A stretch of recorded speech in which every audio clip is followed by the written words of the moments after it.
কি ব্যাপার, আপনি এখানে দাঁড়ায় আছেন? আব্বা আমারে কইছিলেন আপনি যে বিদেশে যাইবেন। হ্যাঁ বলছিলাম, কিন্তু কেউ চায় না আমি দেশে থাকি। আব্বাই জমি কিনবো, আম্মায় সাদিয়ারে বিয়ে দিব, তোমার আম্মায় চায় এই বাড়িতে আমি একটা বিল্ডিং কিনি। কিন্তু আমার ইচ্ছা কি, শখ কি, আমার মন কি চায় এটা কেউ জানতে চাইবে না। জানো পারুল, আজকে আমার মনে হইতেছে প্রবাসীদের কোনো বাড়ি ঘর নাই, তারা আসলে মেহমান। মেহমানরা যেমন বেড়াইতে এসে বেশি দিন থাকে তাদের কোনো দাম থাকে না, তেমনি একজন প্রবাসী দেশে এসে বেশি দিন থাকতে চাইলে তাদের কোনো দাম থাকে না। একজন প্রবাসীদের কেউ ভালোবাসে না। ভালোবাসে তার টাকা দেয়, টাকা যতদিন থাকে ততদিন তার মাথায় তুলে রাখে, টাকা শেষ হয়ে গেলে মাথা থেকে আছাড় দিয়ে ফালাই দেয়। বাবা মা ভাই বোন শ্বশুর শাশুড়ি সবার কাছে একজন প্রবাসী শুধু টাকার মেশিন। তারা খালি চায় এই মেশিনটা যাতে টাকা দেয়। কিন্তু একজন প্রবাসীর যে মন আছে, মায়া আছে, আবেগ আছে, এটা কেউ বুঝতে চায় না। তাই বিদেশে চলে যাওয়া ছাড়া আমার আর কোনো উপায় নেই। পারো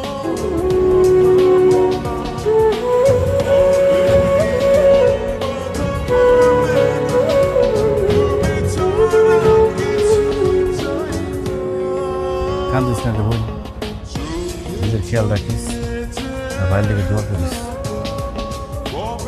আব্বা আম্মা আমি চলে যেতেছি, তোমরা নিজের খেয়াল রাখো, ভালো করে খাওয়া দাওয়া করো, আর অসুখ বিসুখ হলে ডাক্তার দেখাই। টাকা নিয়ে কোনো চিন্তা করো না, আমি বিদেশে যাই তোমাগুলোকে টাকা পাঠাই দেবো। আব্বা পারুলের গর্ভে আমার সন্তান, তোমরা পারুলের যত্ন নিও। আমার সন্তান যাতে সুন্দরভাবে সুস্থভাবে পৃথিবীতে আসতে পারে, তার যাতে কোনো ক্ষতি না হয়।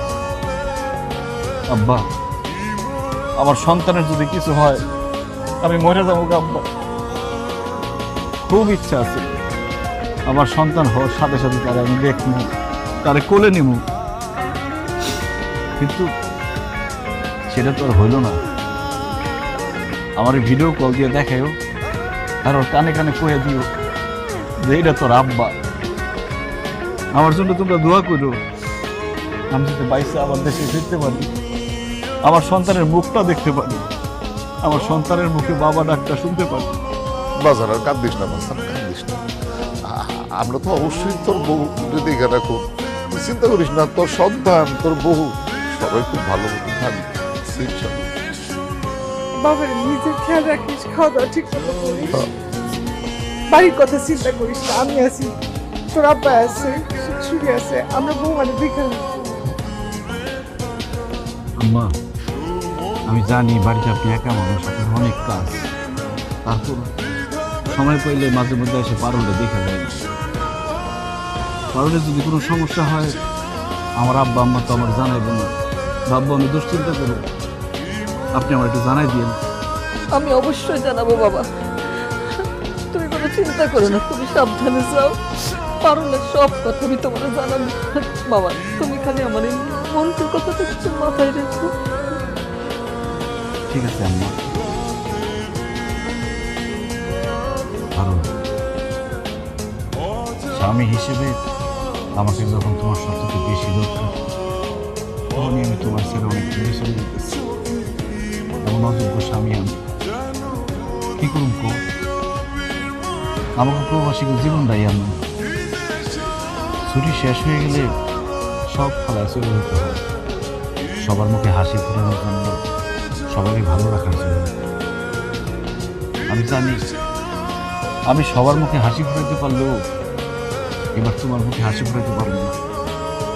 তোমার মনে কষ্ট দিয়ে আমি চলে যেতেছি, আমার মাফ করে দিতে পারো। আপনি আমার স্বামী, আমার কাছে মাফ চাই, আমার অপরাধী বানায় না।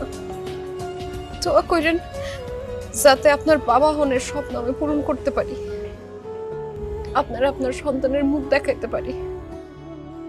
আরো দোয়া কইরেন যাতে এই দেখাই শেষ দেখা না হয়। কি কইতেছ? এই দেখে শেষ দেখা হইব কেন?